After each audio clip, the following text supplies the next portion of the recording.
Assalamualaikum teman-teman, selamat malam, atau selamat pagi, selamat sore, selamat siang untuk kalian semua yang mungkin lagi melihat video ini.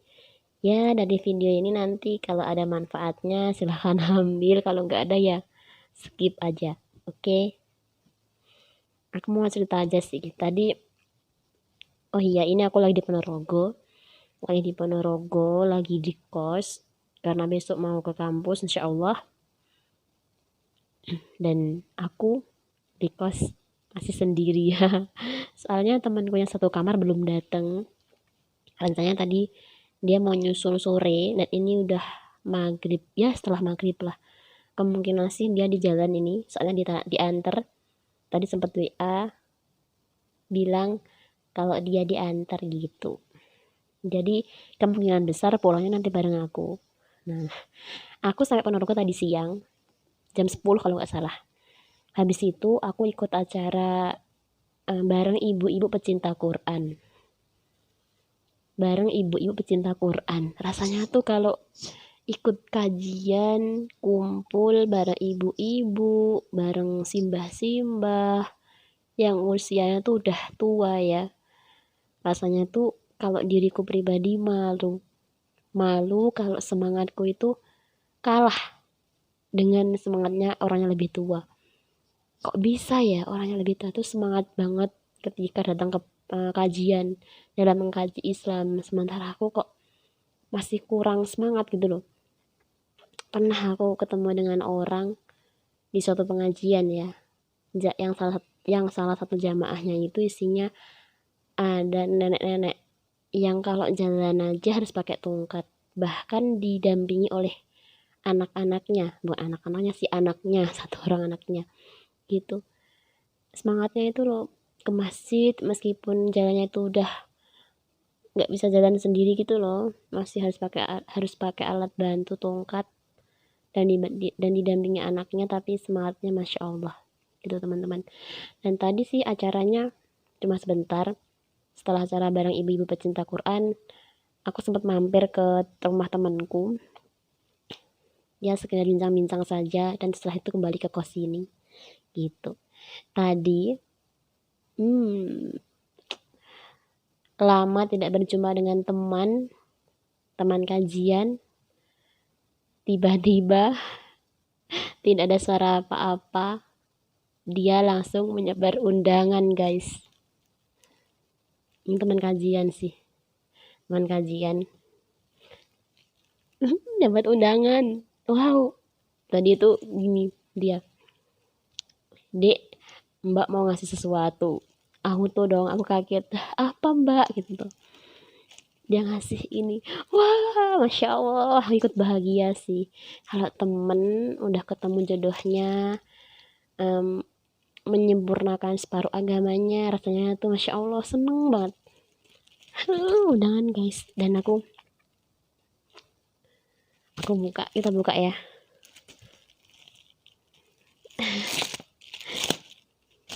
Ini undangan temanku.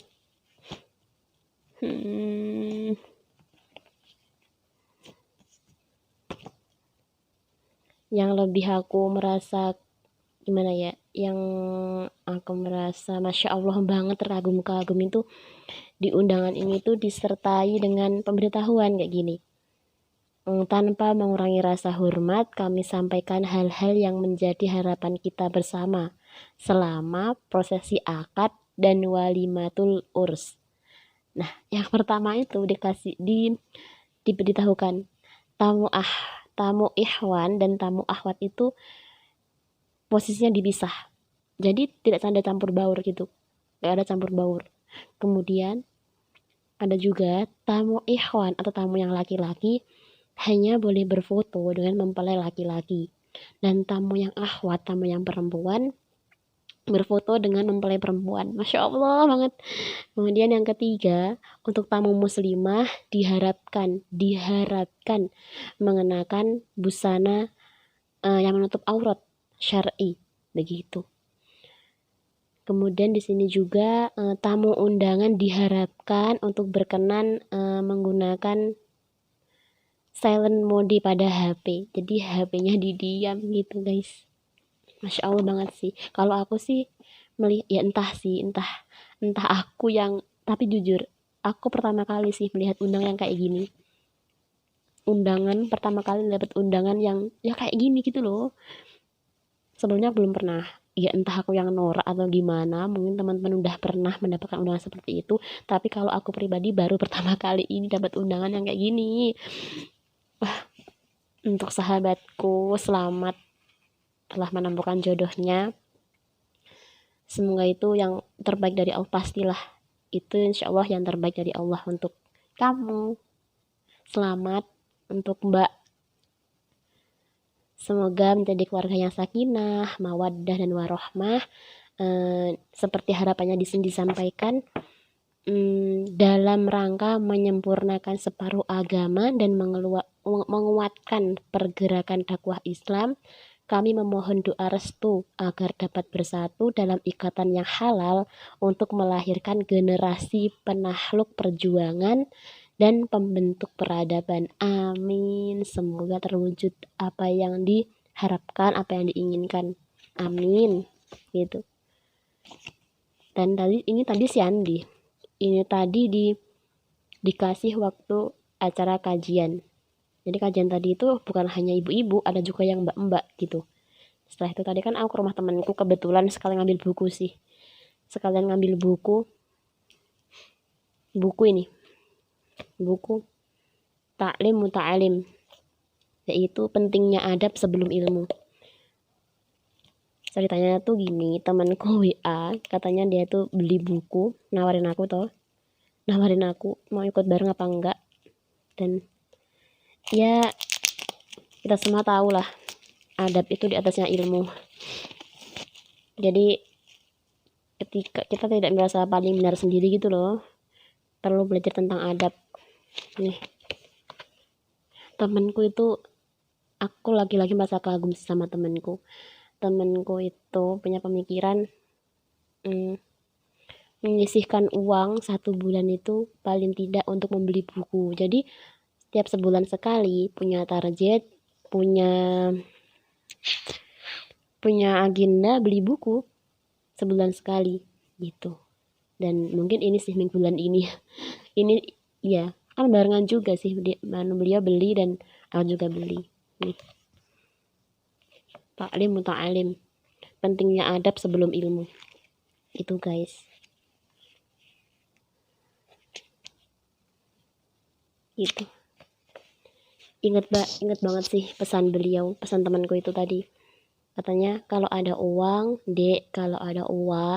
jangan hanya menginvestasikan urusan leher ke bawah. Dalam artian jangan hanya menginvestasikan perkara baju dan lain sebagainya, fashion. Tapi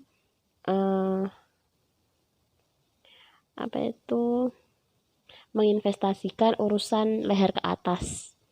Bukan skincare ya, tapi urusan otak, yaitu beli buku. Jadi kalau ada uang, ya yuk kita investasi untuk masa depan. Ya, aku sendiri belum serajin yang kalian bayangkan ya, membaca buku. Aku juga lagi proses untuk ya menaikkan mood untuk membaca. Paling enggak ya ini taruh di meja belajar.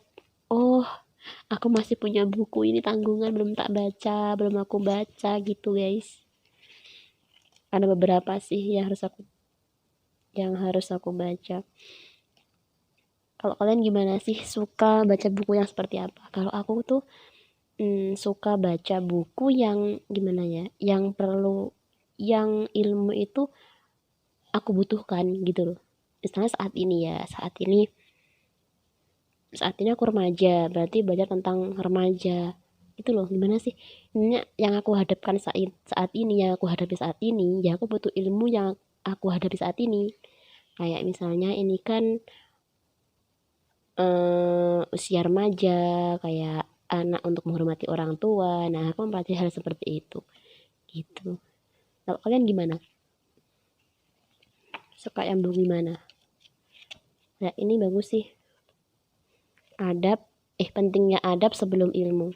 Ya, kadang tuh kebanyakan, ya nggak kebanyakan orang, kadang itu ada orang yang merasa dirinya udah paling baik, paling pintar gitu. Jadi kalau ya dia belajar tapi tetaplah merasa rendah hati, nggak sombong gitu guys. Ya itulah ceritaku hari ini. Aku cuma pengen mengabadikan momen sih. Pesanku tadi sih, ya aku tadi merasa kagum dengan undangan temanku ini. Ya Masya Allah banget. Dan juga ini tadi tentang buku. Mau investasikan uang untuk urusan otak. Gitu guys. Dadah. Assalamualaikum. Sampai jumpa di video selanjutnya. Assalamualaikum.